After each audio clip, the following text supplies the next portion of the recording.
Now we would have a talk by uh, none other than Fady Sharara.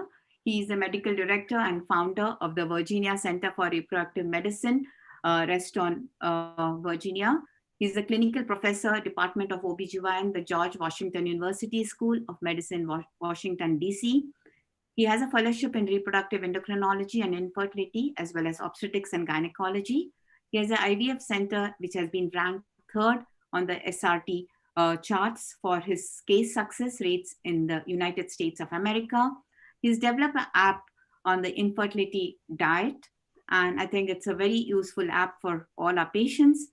He has published more than 80 scientific papers and book chapters, and he has several honors and awards to his credit, which include Dean's Honor List Faculty of Medicine, Outstanding Resident in Endoscopic Surgery, Cirono Young Investigator Award, semi-finalist for the Wall of Fame, Outstanding Faculty Teaching, Established Clinician Award from ASHRAE, and America's Top Obstetrician and Gynecologist. He would be speaking to us on overcoming implantation failure, freeze-all policy. Does it help in all patients? Over to you, Fady. Thank you.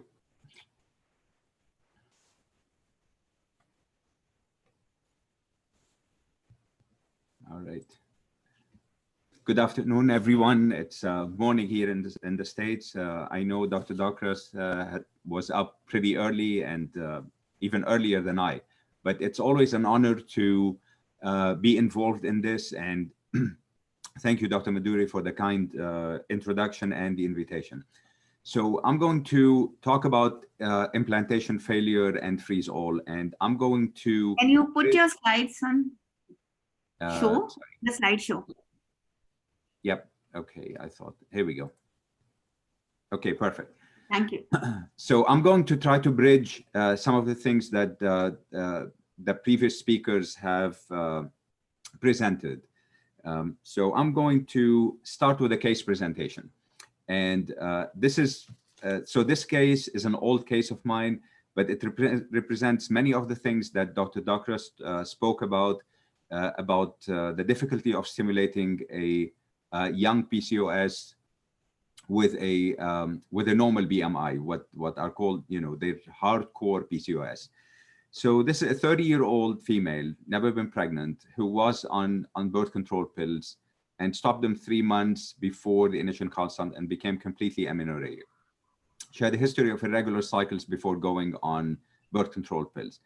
Husband was not to be isospermic, and his workup revealed AZF B and C deletions. So basically no way to find any sperm in the testicles.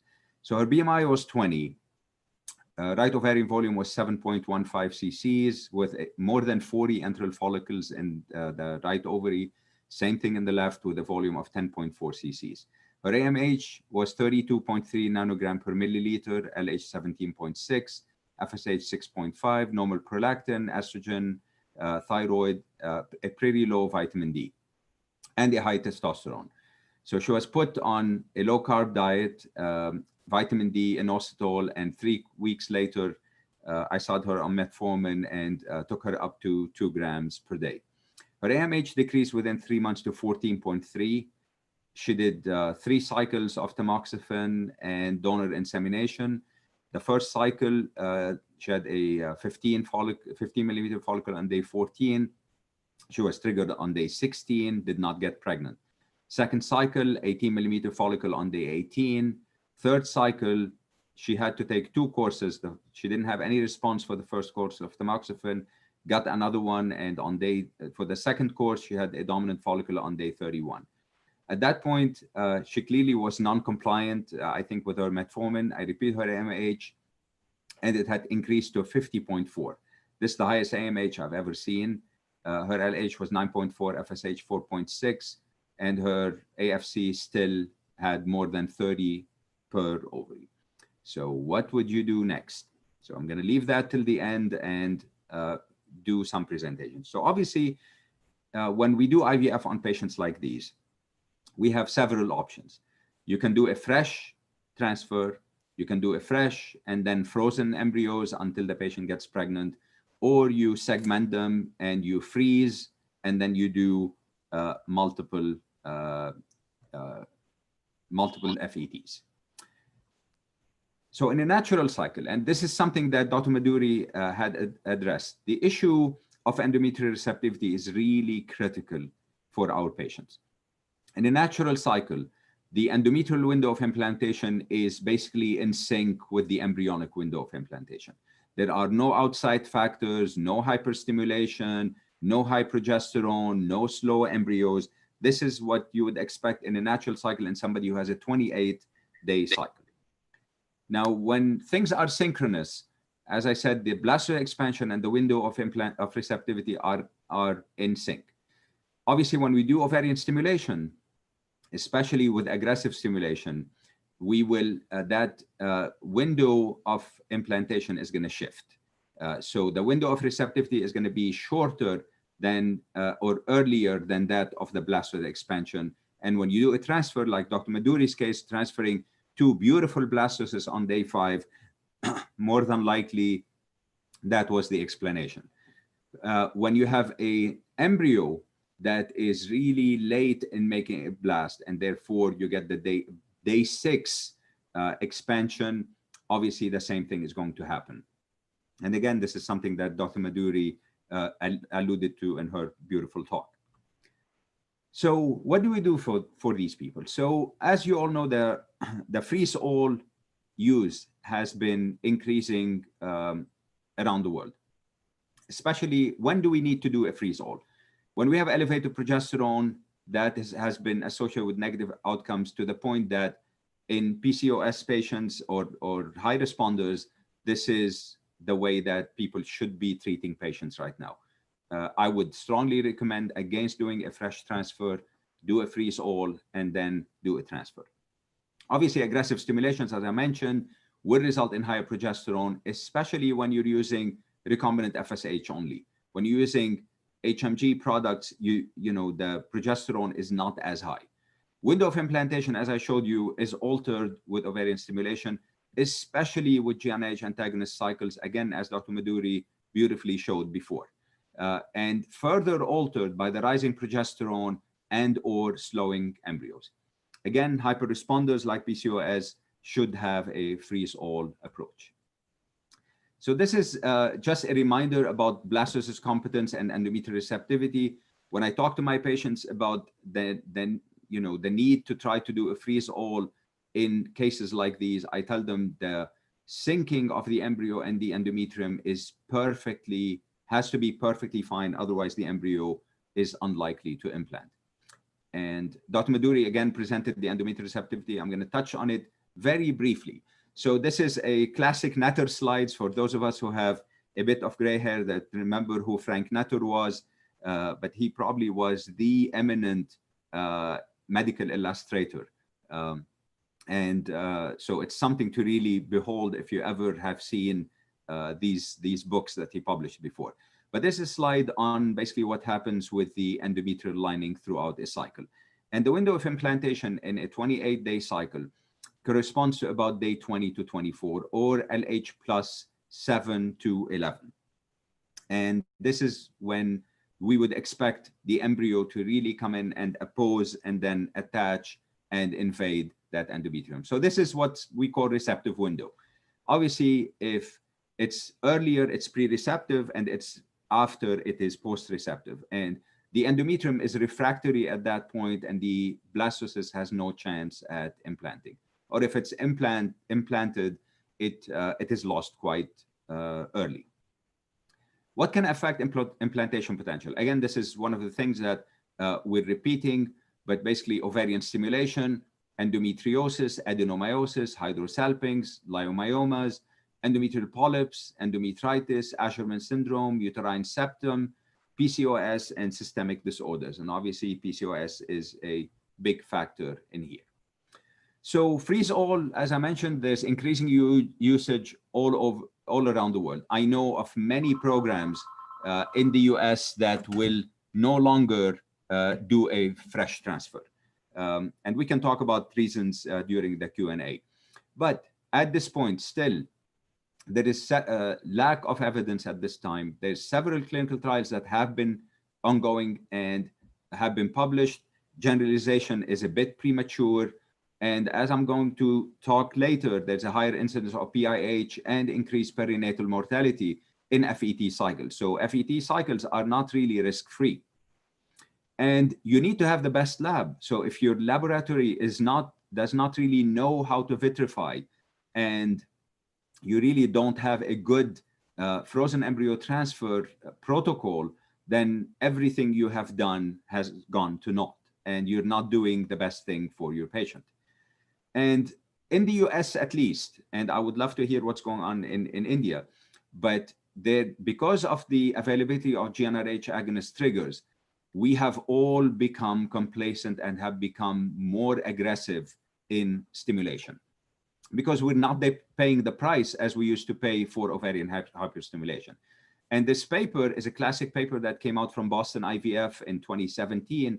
It's called the one and done, meaning stimulate as aggressive as possible, get as many oocytes as you can, and then you do frozen embryo transfers as needed until this couple has all the children they need. However, the issue of safety keeps coming up. Cost, the more aggressive you stimulate, the more costly these medications are. You're going to segment, you're going to freeze all, you're going to pay the cost of the freezing, you're going to pay the cost of frozen embryo transfers later, and these are not cheap. However, there is at least 2 major papers right now showing that there is no increase in aneuploidies with aggressive stimulation. So trying to get 30, 40, 50 eggs, there's really no increase in aneuploidy rate. However, the recent data suggests, and again, this was presented by a couple of speakers before, the ideal number of oocytes to get is about 15, okay? We don't want to have, patients are not coming to see us because they want to have 12 children. They want to come to see us because they want to have 2, maybe maximum 3 children. So when you get a 32-year-old that comes in, you really don't need to have 20 embryos in the freezer for her, because she gets pregnant and there's issues what she is going to do with these embryos afterwards. And again, this is something we can open up for debate during the Q&A. Time to pregnancy. Obviously, when you do a freeze all and you do FETs, you're delaying the time to pregnancy. And many of our patients consider obviously a period after a cycle, when you do a frozen, when you do a fresh IVF cycle, that this is a lost cycle. So you really need to talk to your patients and manage expectations. You have to be very open with your patients, telling them, look, we're going to do a freeze all in this cycle, or we can try to do a fresh transfer. Time, cost, emotional burden are all part of this that need to be addressed. So again, speakers addressed embryo quality, which is really, really critical. And this is just an old paper, but just to stress in one slide that embryo quality along with age is really, really critical. So this is a paper from 2018 from Sohail Muasher's group at Duke, where they looked at the SAR database, and they looked at nearly 83,000 cycles. And they looked at outcomes with fresh embryo transfers, again, and then with frozen embryo transfers afterwards, in poor responders, normal responders, and high responders. And what you see from this figure is that doing a fresh transfer in poor responders and in normal responders is associated with a higher pregnancy rate. However, the only category where FETs is better than doing a fresh transfer is in high responders. So whenever you have more than 15 oocytes, the best practice would be to do a freeze all and to do a frozen embryo transfer. And that's because of endometrial receptivity. The high progesterone is going to totally desync that embryo and the lining. And that translates obviously into live birth. You have a higher live birth rate with fresh embryo transfer in poor responders and normal responders, but a lower one in high responders. And the miscarriage rate is higher in FETs, at least in that study, in poor responders. It's higher in normal responders, but it's the same with high responders. And the singleton live birth, as we all know, it is slightly higher with the with FETs compared to fresh transfers. And this is the one and done paper, basically how many oocytes are really optimal. And at least according to this paper, they're not trying to put a cap on the number of oocytes you need to get. So the more oocytes you get, the higher the chance that the cumulative live birth rate ultimately will be higher than doing a fresh transfer. And as we all know, there's this plateau and there's a drop afterwards, which clearly is more related to progesterone.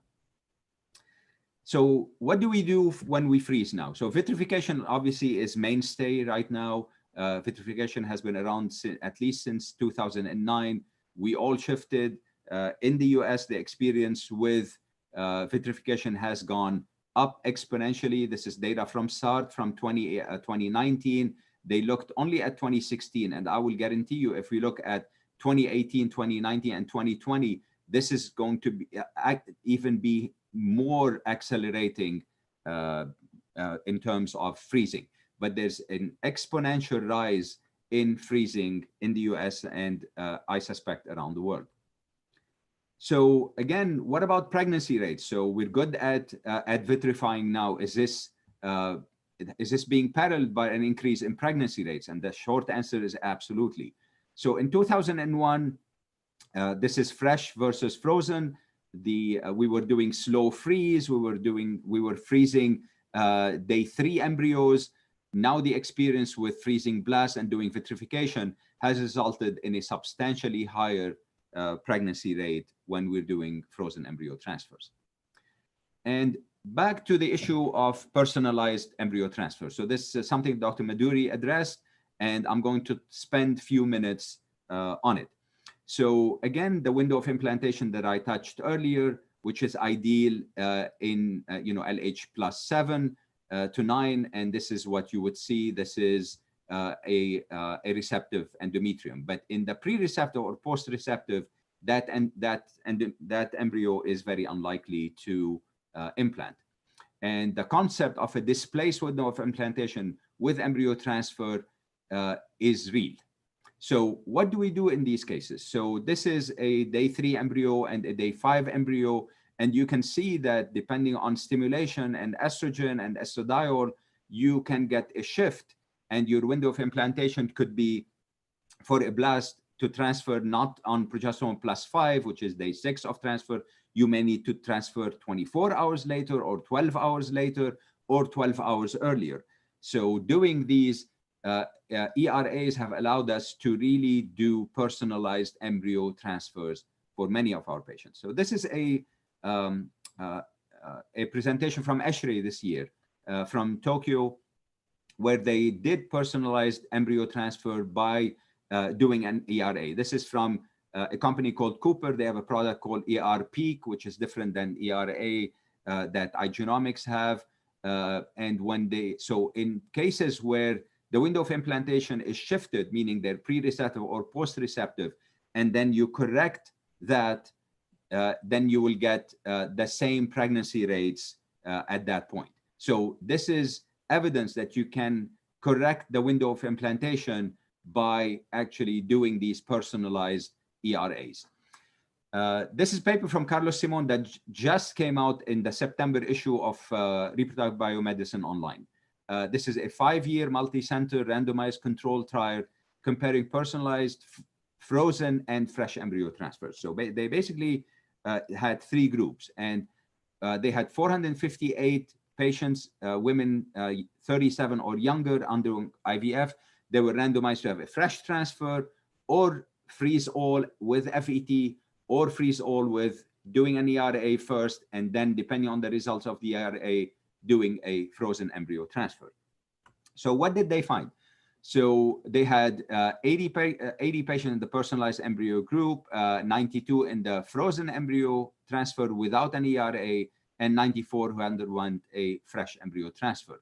The implantation rate was highest in the personalized embryo transfer, and the live birth rate was also highest in the personalized embryo transfer. However, this comes at a substantially higher cost. Okay, no one is saying that this is going to be free. So obviously the cheapest, and I'm looking at US data, and as you know, the IVF in the US is quite expensive. There are states where there's mandate, so 12 states with mandates, maybe a little bit more now, that started in 2020. But for at least where I work, 50% have coverage, 50% don't. Let's assume for those who do not have IVF coverage, the cost of a fresh embryo transfer with medications is about $17,000 in the US. When you do a freeze all and you do a frozen embryo transfer, that's going to increase it to about $21,400. For when you do a personalized embryo transfer, it gets to be about $24,000. So it's substantially more expensive than doing a frozen embryo transfer. This is data from the Tokyo paper showing that they found receptive. So when they did an endometrial biopsy, only 58% of their patients, according to the FET protocol they did, were receptive, and 28% were pre-receptive and 14% were post-receptive, meaning they had 42% of the patients that were completely out of their window of implantation. And that's really substantial. But when they fixed that window of implantation by adjusting the progesterone start, the pregnancy rate was not different between those who had normal ERA versus the fixing the window of implantation. And the implantation rate was the same in that study. So do ERAs really work? So buyer beware, I have to tell you about this, that at this point, there's not that much data. There's different ERA commercial assays. I don't know if this test even exists in India or not. iGenomics is worldwide, so I suspect that's probably something they're trying to push in India. The studies have been done by the commercial companies, so there have not been a single study that compared different assays and showed that it really worked. So no independent randomized prospective trials to date. However, I have news to tell you. So as of 2 days ago, there's a big study in the US that just finished enrollment. 800 patients where patients were randomized to at retrieval to have an ER. They were all freeze-alls, okay? And they were randomized to do an ERA, and then they all got ERAs, and half of the group got the ERA results open and adjusted the window of receptivity or window of implantation depending on the ERA results. The other half, they were sealed and they're going through frozen embryo transfers. So I suspect we're going to have results probably in at least a year to a year and a half. But this study is going to tell us, and once and for all, whether ERAs really make a difference or not. So if there's no difference in both outcomes, then we know that ERA test is absolutely worthless. If they showed a big difference, then that personalized embryo transfer is actually is real and makes a difference. So I'm going to end with a couple of slides. So when we do a freeze-all, this is a study from Lokil looking at the SWOT, which is what are the strengths, what are the weaknesses, what are the opportunities, and what are the threats. And the weaknesses are all known, that there's about 4 randomized controlled trials at this point. However, what's going on in the world at this point, people have moved without waiting for more randomized trials. Many of the programs in the US stopped doing fresh transfers, and everybody is getting a freeze-all at this point. A big part in the US is because we have an older patient population, and most of our patients are using PGTA to do this. I mean, the mean age for my patients is close to 39. So I don't have women in their 20s. I don't have women in their early 30s even. So when they come in, they all want to do genetic testing and making sure that they're going to have a normal embryo. They don't want to deal with miscarriages. And 95% of my patients get a single embryo transfer. So a huge, huge change that has been going on in the US over the past 4 or 5 years. The threats is obviously the cost, as I told you, patient acceptance. I have found that, if you're open with the patient from the beginning and telling them what they need to do, as I said, manage expectations, they will go with you with what you're recommending. However, the lab workflow has substantially increased. In the US, we have a huge deficit of good embryologists out there. And if you look, many programs are advertising on a single day basis for the need of embryologists. So by doing freeze all, we are giving the lab much more to do. And when we're doing genetic testing and biopsies and freezes, the lab flow has completely shifted from when we used to do fresh on everybody and then we freeze the extras, to basically doing a freeze all and then do frozen embryo transfer. So the practice of IVF in the US has completely shifted. And this is, I mentioned this paper earlier, just to reiterate that frozen embryo transfers are not risk-free. And this is a paper I got, that's a slide I got from Dr. Maduri. She does phenomenal slides, so I stole this one from her, just to show you that the obstetrical outcome after FETs, as I said, is not risk-free. Preeclampsia is definitely increased. Higher placentation problems, especially accreta, is increased, and there's the hypertensive disorder and the increase in birth weight are issues that are associated with FETs. So in conclusion, freeze-all cycles should not be the norm for IVF cycles. Fresh embryo transfers still work, but when we're dealing with severe PCOS patients, I would urge you at this point to talk to them about doing a freeze-alls. Again, we don't want to see like the patient that Dr. Maduri showed, two beautiful blastocysts that, I would have much rather frozen and then did a single embryo transfer at a time. Obviously, we have much more data to tell our patients that this is what we should be doing. And again, so when I talk to a patient of mine who's planning a fresh embryo transfer, I tell her there's at least a 15% chance that if your progesterone goes up, or if your embryo, if you don't have an expanded blastocyst, by day 5, we're going to do a freeze-all cycle. Okay, so if you manage the expectations and you tell them this is what you're planning on doing, and you tell them, look, you call them the day of the transfer in the morning, and you tell them you don't have an expanded blast, we're going to freeze all your embryos that make it to blast. You're not going to have somebody who's going to jump off the roof of a building. So you have just told them from before what you would expect. High responders from the beginning, I would tell them we're doing a freeze-all cycle. We're not going to do a fresh transfer. The fear of HSS is real, even with GnRH agonist triggers. There have been some cases of this.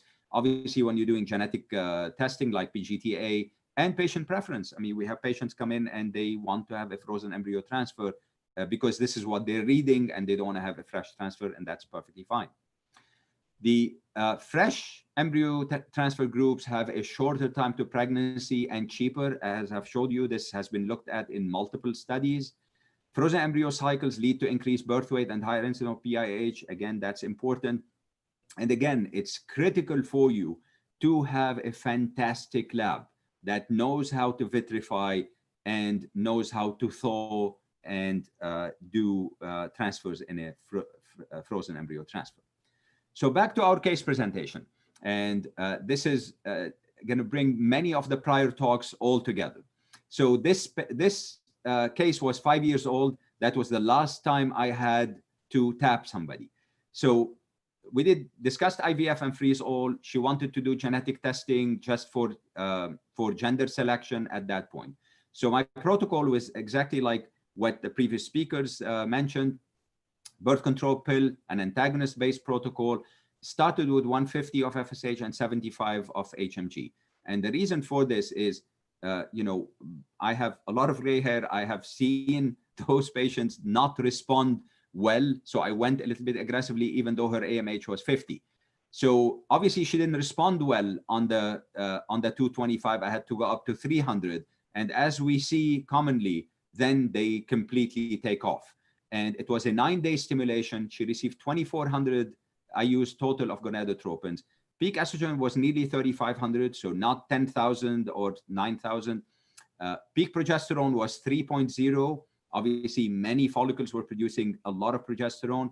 She was triggered with 2 milligrams of GnRH agonist, and I gave her 1500 of HCG at the time.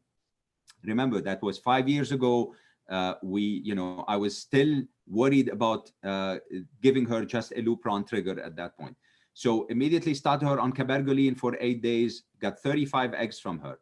3 days after retrieval, even though, and I told her, no water, use salty things like tomato juice and soup, stopped water completely on her. 3 days afterwards, she called complaining of bloating and 5-pound weight gain, brought her in, tapped her for 2 liters in the office.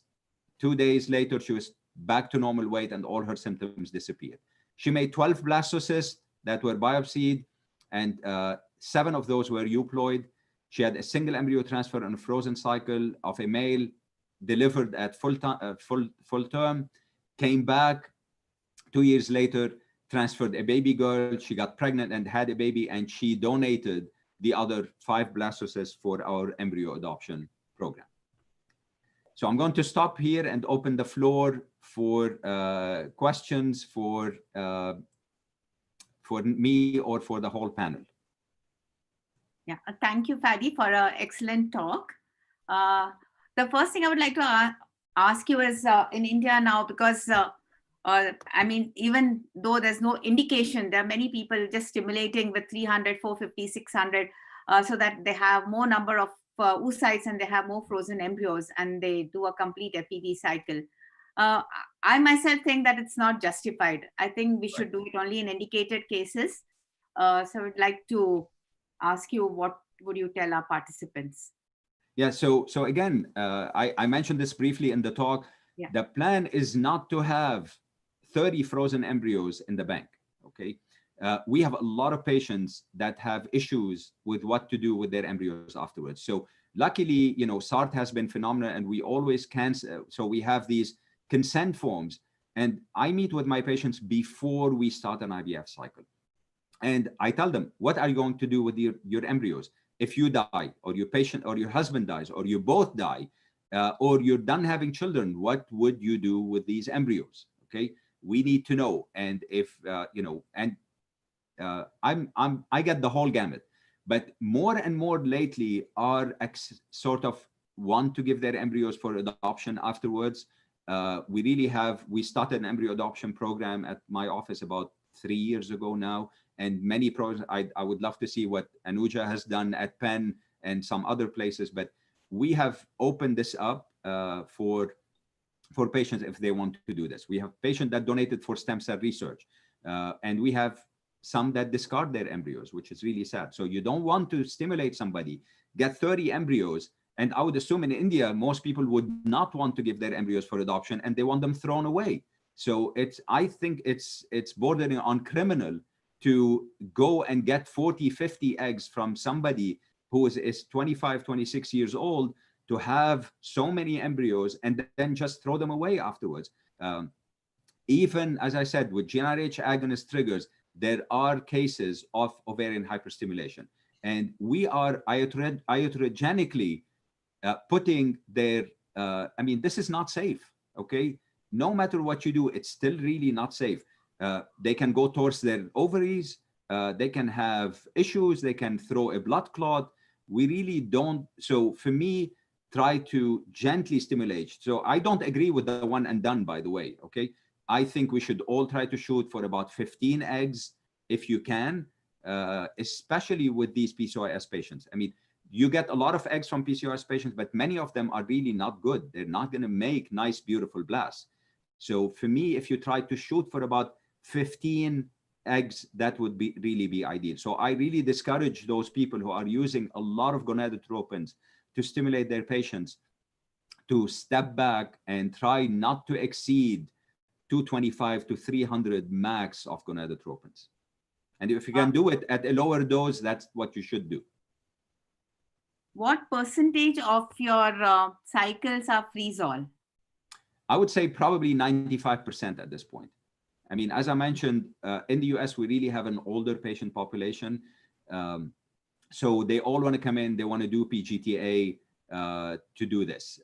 And if I have, for example, a high responder from the beginning, I mean, you bring somebody in, you do their enteral follicle count, you see, 30 in there, you get an AMH and you have an AMH of 7 or 8 or 9 or 12, this patient is at a high risk at developing ovarian hyperstimulation if you obviously use an ACG trigger on her.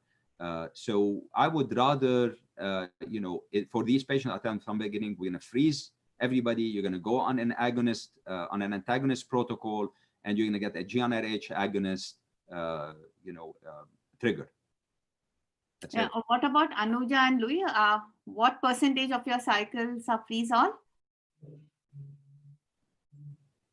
Certainly in Australia, the last audit, which was done on cycles done about 2 years ago, it was 50-50. So half the time we put one back, half the time they were freeze all.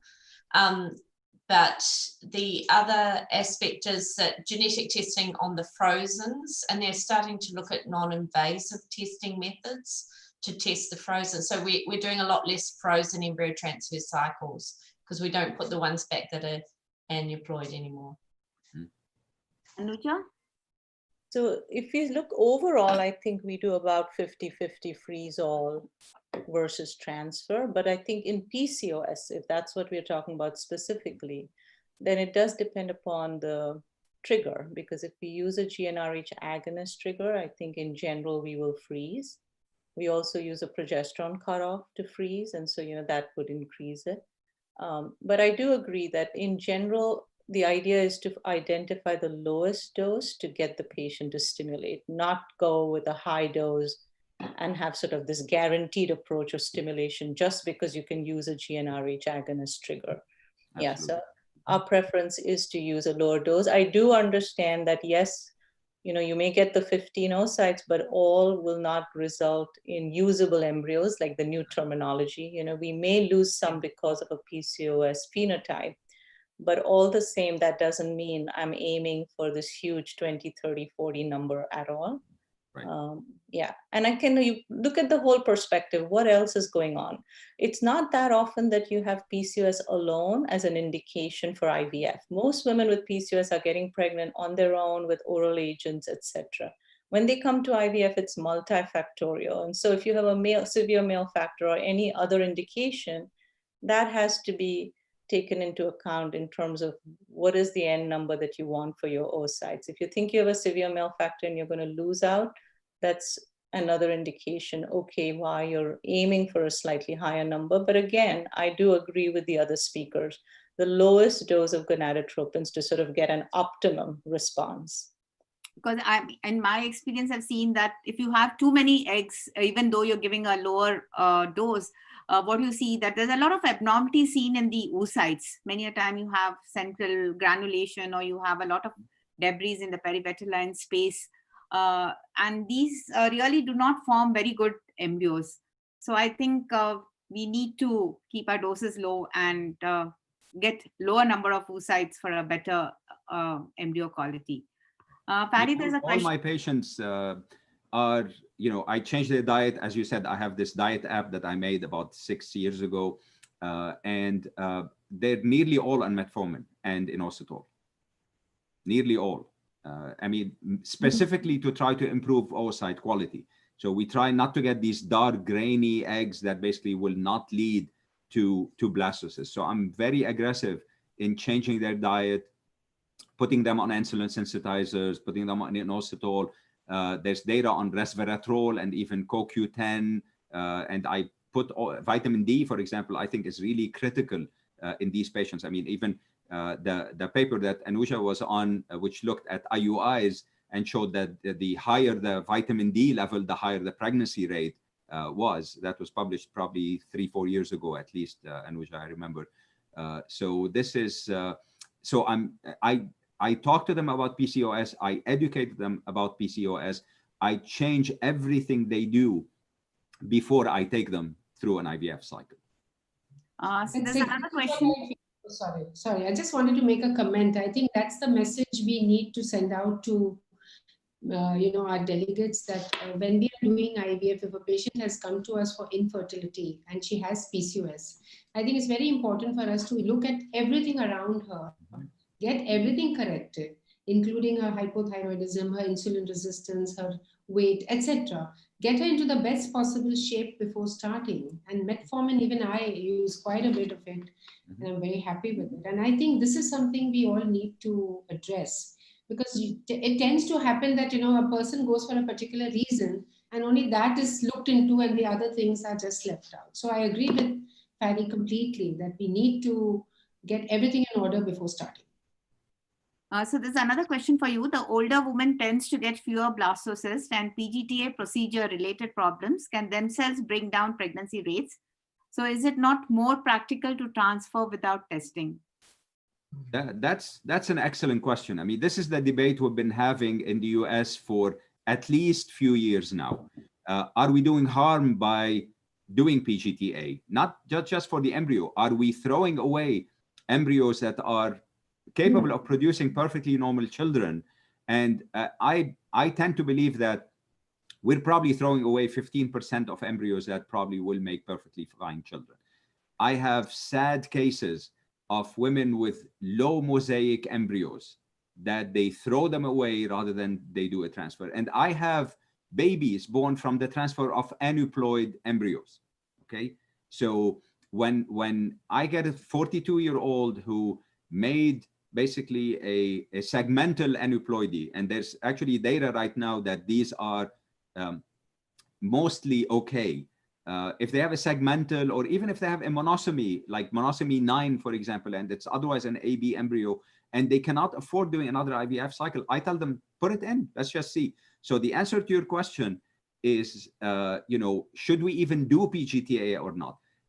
And this is why we are all looking at non-invasive ways of looking at, euploidies or aneuploidies.